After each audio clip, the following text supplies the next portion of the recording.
This video is brought to you by Squarespace. Whether it's a New Year's resolution or a lifelong passion, start your journey to website glory with Squarespace. Check out their wonderful all-in-one platform through the link in the description below. More on them in a bit.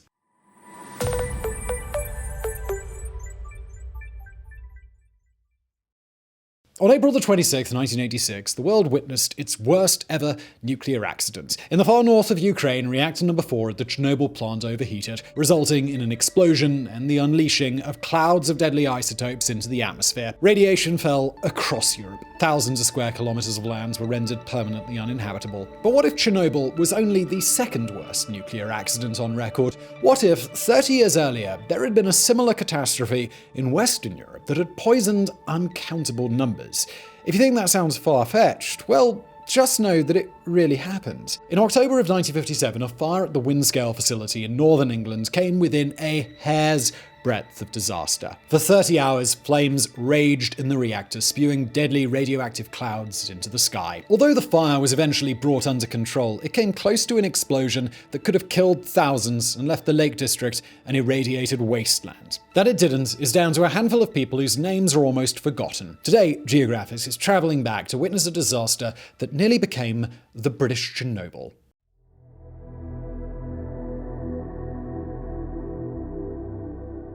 On the edge of Britain's storied Lake District sits one of the most contaminated sites in Europe. Known today as Sellafield, it's a local icon, a place that provides thousands of jobs. But not so long ago, Sellafield was known under a different name, one with far darker connotations: Windscale. It was under this name that the plant suffered the worst nuclear disaster in Western European history. The story of Windscale begins in the darkest days of World War II. During the Blitz, when German bombers rained death down nightly on British cities, munitions production had to be moved as far west as possible, out of the Luftwaffe's range. Among the sites chosen was Low Sellafield, an agricultural area inhabited since 1611. Low Sellafield consisted of 7 small farms dotted over a wide region. These were soon knocked down, replaced by a vast TNT production plant to supply the war effort. But it wasn't thanks to any local research that Sellafield's fate was sealed, but top-secret projects that were taking place thousands of kilometers away. Tube Alloys was the joint British-Canadian program to manufacture the world's first atomic bomb. Started before the much more famous Manhattan Project, Tube Alloys was eventually folded into its American cousin in 1943 under the Quebec Agreement. This meant a whole lot of British expertise being used at Los Alamos, giving London an expectation that Washington would share any new discoveries with them. In 1944, Winston Churchill even signed a secret agreement with FDR to combine future atomic research after the war was won. So you can imagine how the British felt when the war ended not with a new era of cooperation, but with Harry Truman signing the McMahon Act and banning American scientists from passing nuclear secrets on to any other nation. From London's perspective, this wasn't just rude, it was outright theft. As far as Whitehall was concerned, without British expertise, there would be no atom bomb. This was simply objective fact, like day following night, or Joseph Joestar being the best Jojo. Still, all was not lost. Having so many scientists at Los Alamos meant that the Brits could make a decent stab at building their own bomb. In January of 1947, mere months after Truman metaphorically flipped London the bird, British Prime Minister Clement Attlee signed off on a project known as High Explosive Research. The aim was to create a bomb just like the one dropped on Nagasaki. That meant quickly setting up a facility for producing plutonium. The site chosen was a wartime TNT factory known as Sellafield. That same year, it was renamed Windscale. The site was soon overrun with workers and scientists, all dedicated to building a working nuclear facility in the shortest time possible. It was a dizzying feat. In no time at all, 2 reactors with tall chimneys known as Pile 1 and Pile 2 had been created from scratch, along with reprocessing plants and storage ponds. It helped that Britain wasn't the only country dashing for the bomb. In the summer of 1949, the USSR tested its first atomic device, ending the era of American nuclear supremacy. With the Cold War already plunging temperatures across Europe, the race was on for Britain to secure its own deterrent. In 1950, Windscale's first reactor went critical. It was the dawning of a new era, one in which Britain would briefly be near the forefront of nuclear power and weapons research. It was also the first step along a short and glowing path towards catastrophe.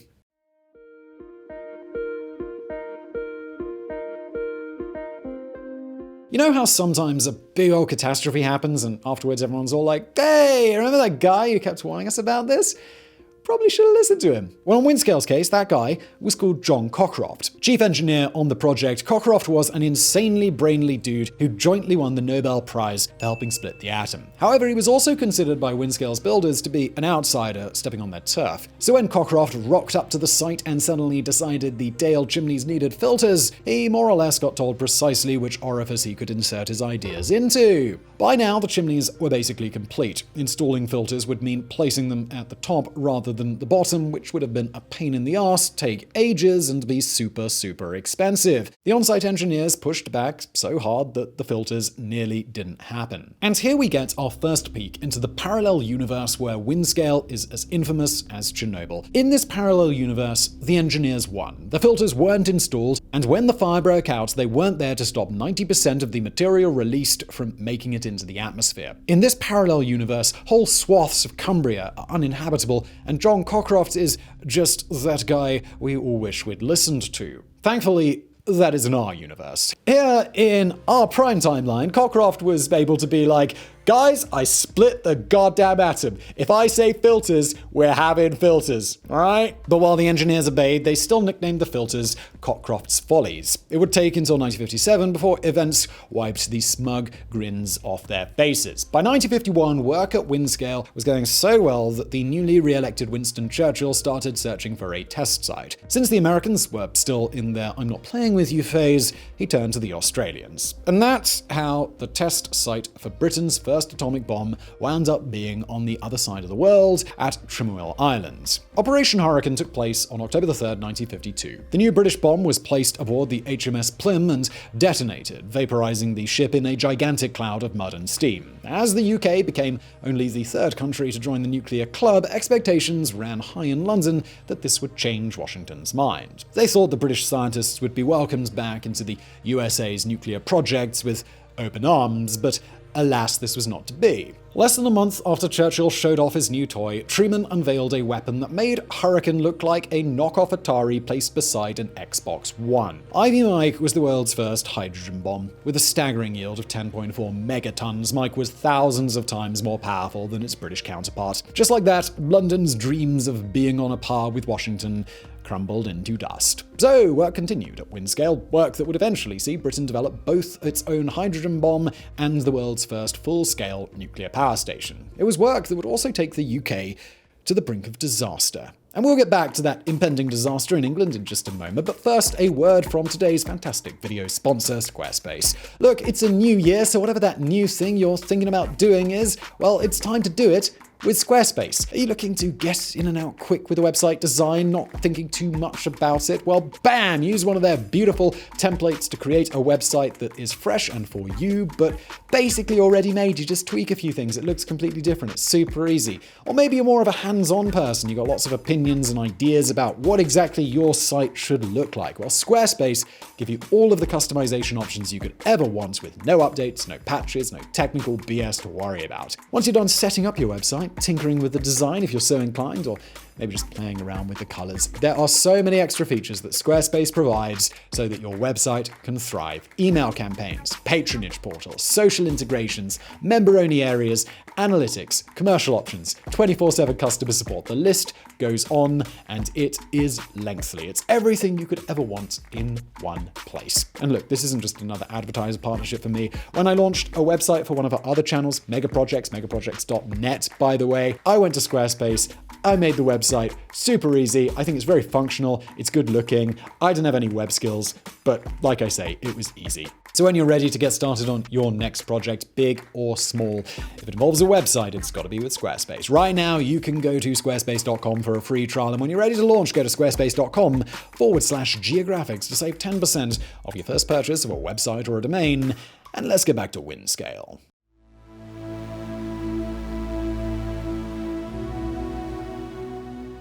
Right until disaster struck, Windscale seemed destined to go down in history not as a cautionary tale, but as a place of impressive firsts. In August 1956, the on-site power station, Calder Hall, was switched on by the Queen. It was the first time in history a nuclear station had provided heat, light, and power for an entire town. It also meant Windscale's Pile 1 and Pile 2 reactors were now effectively obsolete. Although Calder Hall was primarily designed for civilian uses, it also generated plutonium for use in weapons. That meant that Pile 1 and Pile 2 could have been switched off then and there, switched off and forgotten about as Britain marched into the atomic age. But that didn't happen. And it was a massive oversight because even as early as 1956, it was clear the reactors weren't fit for purpose. Designed to last a mere 5 years, they had already surpassed their shut-off dates. They'd also been built in a hurry, something you don't usually want to do with nuclear reactors. As an engineer present on the day of the accident would tell the Telegraph many years later, the design was dodgy from the start. Yet the Windscale disaster wouldn't unfold all at once, like Chernobyl,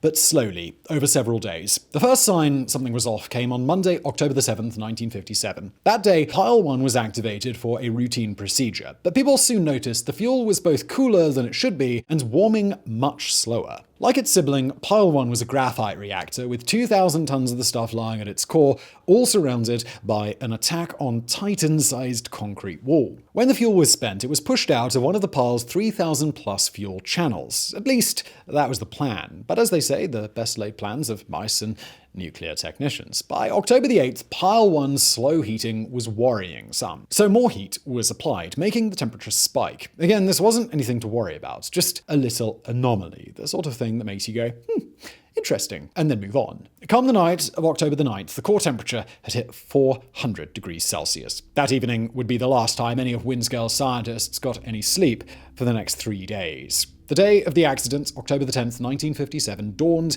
just like any other. Hundreds of people were on site at Windscale, doing everything from solving complex problems to serving lunch. It wasn't until midday that anyone clocked the problems mounting up in Pile 1. The temperature was shooting up. More air was ordered to be drawn in to cool it, but instead a single reading surged upwards. At the same time, radiation sensors in the chimneys started going wild. Worried, management sent some workers into the reactor to find the problem. But rather than finding the problem singular, they found problems plural. Multiple fuel channels were growing red, burning up. When the workers tried to push them out the pile, as per the plan, they instead jammed in place, unable to be removed. By 8 p.m., the channels were no longer merely glowing. They were on fire. Windscale's workers were facing an unprecedented problem, one the short history of nuclear physics hadn't given them time to prepare for. The order was sent out to get some water on the flames, but first hoses had to be found that could be dragged atop Pile 1 and aimed into the burning reactor below. By the time they were ready, someone noticed that the fire had probably now exceeded 1,300 Celsius, and this was a massive problem. Rather than douse the flames, the water instead might break down, triggering a gigantic explosion right in the heart of Pile 1. If that happened, well, all bets were off. Already a cloud of radioactive material was escaping out of the tall chimney, vast and deadly, drifting across the skies above sleeping northern England. Cockcroft's filters were trapping 90% of the material released, but what made it out was still enough to cause a major incident. What Windscale's managers needed right now was time. Time to come up with a workable solution to the escalating problem. Sadly, time was the one thing they no longer had.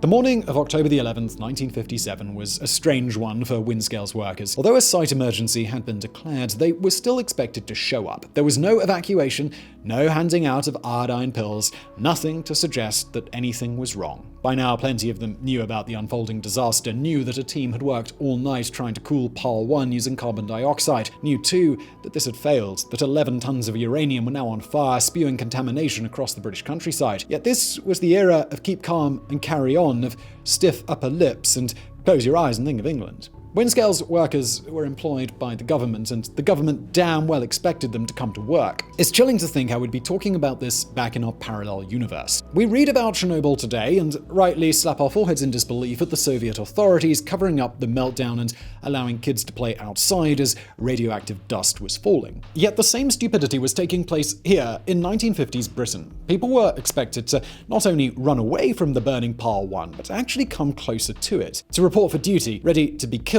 if the reactor exploded. The only reason many of these people didn't die may well be due to one man, Tom Toohey. Born in November 1917 to Irish stock, Toohey was, like Cockcroft's, one of the unsung heroes of the British atomic program. involved since World War II, had been present when Windscale produced its first piece of usable plutonium. Now Windscale's deputy works manager, Tui was naturally on site when the fire broke out. Thankfully, he'd brought with him to work that day his gigantic balls of steel. Tui was the one who scaled Pile 1 to get a good look in to see what was happening. It was an act which exposed him to a crazy dose of radiation, but it also allowed everyone to formulate a plan based on his report.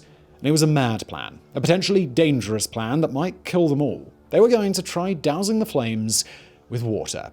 As Tui would later tell the official inquiry, we were quite honestly frightened of the water because we didn't know whether there would be an explosion or not. At the time, though, with the disaster underway, he simply volunteered to scale the reactor again and feed the hoses down into the hole. At 8:55 a.m., some anonymous person offered up a prayer and switched the hoses on. It was the first time water had ever been used on a reactor fire. For all anyone knew, that surge of H2O would be followed by a lightning-fast process in which the O was stripped out and the H mixed with incoming air, and an explosion was triggered that would permanently irradiate this corner of England. Thankfully, that prediction turned out to be wrong. Over the next few hours, Tui scrambled up and down, reporting each time that the fire was shrinking, a move which earned him massive, but thankfully non-fatal doses of radiation. By midday, the flames had been extinguished. 30 hours later, in the middle of the day, on Saturday the 12th of October 1957, the hoses were switched off. For the first time in 3 days, Pile 1 fell silent, at which point, presumably, everyone at Windscale let out a gigantic sigh of relief.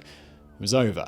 Well, almost. The fire had spread radioactive isotopes far and wide across both England and the rest of Europe. Enough had been released that the government imposed a ban on milk sales across Cumbria for several weeks, just in case of contamination. But even this intervention wasn't enough to save everyone. In the long run, it's estimated the Windscale fire caused about 200 excess cancer deaths. Compared to the overall number of cancer deaths in the UK, this is tiny, it's not even a statistical blip. But to think that way would be to miss the point. Often on this channel, we cover Soviet tragedies, such as the Sverdlovsk anthrax leak, in which anthrax spores escaped a Russian biolab and killed over 100 people. When we research these accidents, the tone is always the same: shock and head-shaking awe that the Soviets could have inflicted this on their own people. And yet here we are, talking about a Western accident that a Western government tried to cover up and that killed almost twice as many people as Soviet anthrax ever did. We don't want to stray too far into false equivalence with this. The Soviet Union was a brutal dictatorship that locked its own people in gulags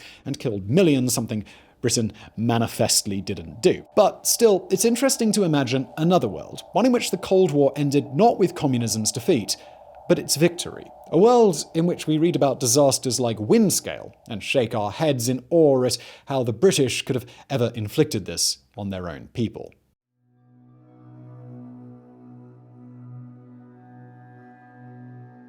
In the immediate aftermath of the fire, the British government tried its best to downplay the disaster, underestimating the amount of dangerous material released by nearly a half. Yet even this version of events was still enough for Windscale to earn the dubious honor of being the world's worst nuclear accident prior to Chernobyl. Well, sort of. Just 2 weeks before the Windscale fire, an underground tank containing radioactive waste had overheated and exploded outside Russia's secretive City 40. The Kishtim disaster was even worse than Windscale, ultimately causing perhaps 3 or 4 times as many deaths. But since the Western world wouldn't learn about it until after Chernobyl, it was Windscale that became the poster boy for anti-nuclear feeling. Not that Windscale post-1957 was the same place as before. In the wake of the fire, both Pile 1 and Pile 2 were decommissioned, and power generation left to a new breed of reactors built to higher safety standards. New and stricter regulations for nuclear power came into force in Britain, designed to ensure against another Windscale. In 1981, the plant's name was even changed back to Sellafield in a bid to banish the nuclear ghosts that still haunted its reputation.